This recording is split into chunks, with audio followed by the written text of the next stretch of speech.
और सन 1792 29 जून की रात को उन्होंने एक ऐतिहासिक कार्य का प्रारंभ किया, नीलकंठ वर्णी के रूप में।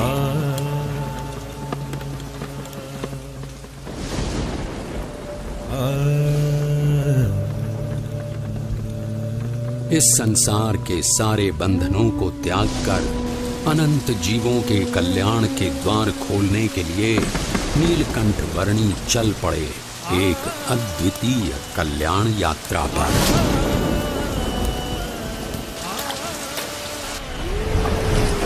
बाढ़ से उफनती हुई सरयू नदी की ओर नीलकंठ वर्णी की इस असाधारण यात्रा का प्रारंभ साधारण कैसे हो सकता था?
प्रकृति की गोद में पैदल चल पड़े केवल 11 वर्षीय नीलकंठ वर्णी अकेले थे, फिर भी रोमांचित थे, क्योंकि संसार के सारे बंधन दूर अयोध्या में ही छूट चुके थे।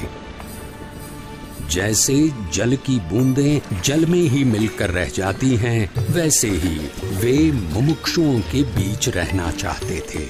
और अब तो उनके चरण भी मुक्त थे, हर उस जगह तक जाने के लिए जहां वे जाना चाहते थे।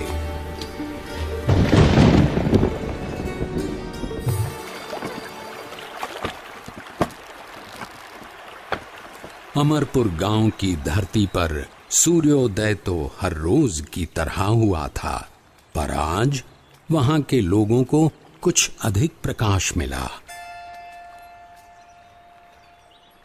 एक बाल योगी की कांति का प्रकाश।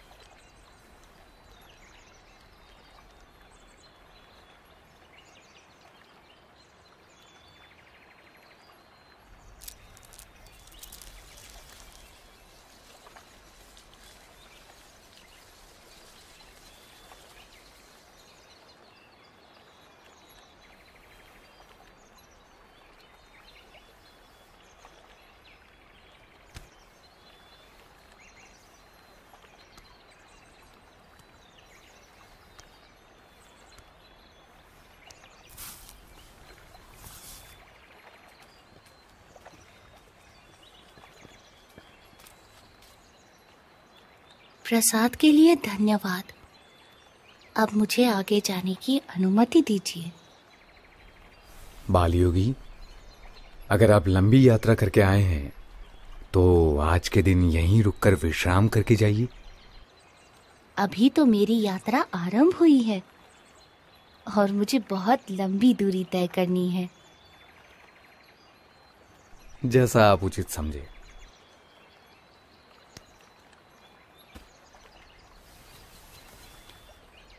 ये लीजिए, शाम के लिए कुछ फल साथ ले जाइए। सुबह शाम की चिंता करनी होती तो संसार का त्याग ही क्यों करता। जो जीवन के अगले पल देंगे वे ही पल पल के लिए सब कुछ देंगे।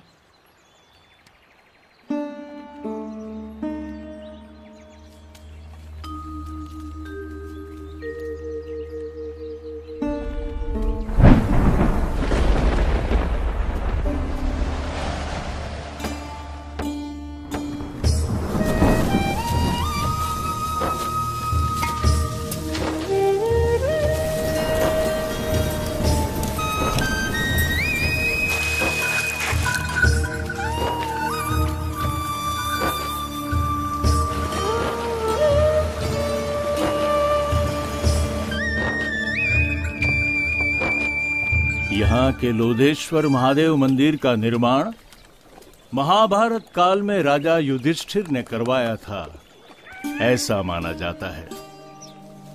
महादेव जी का यहाँ सदैव निवास है।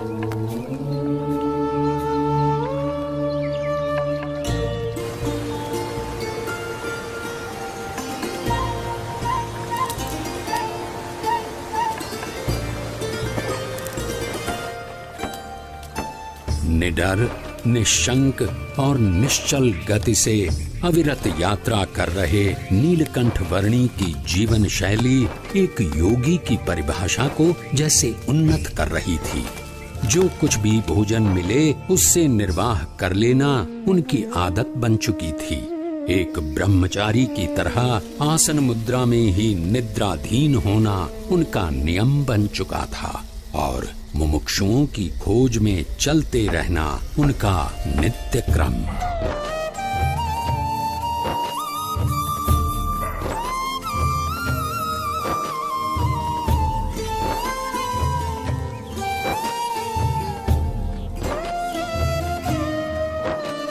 नैमिषारण्य की धरती पर जब नीलकंठ वर्णी का आगमन हुआ तब उनकी भेंट वहां वर्षों से योग साधना कर रहे मुनिगण से हुई।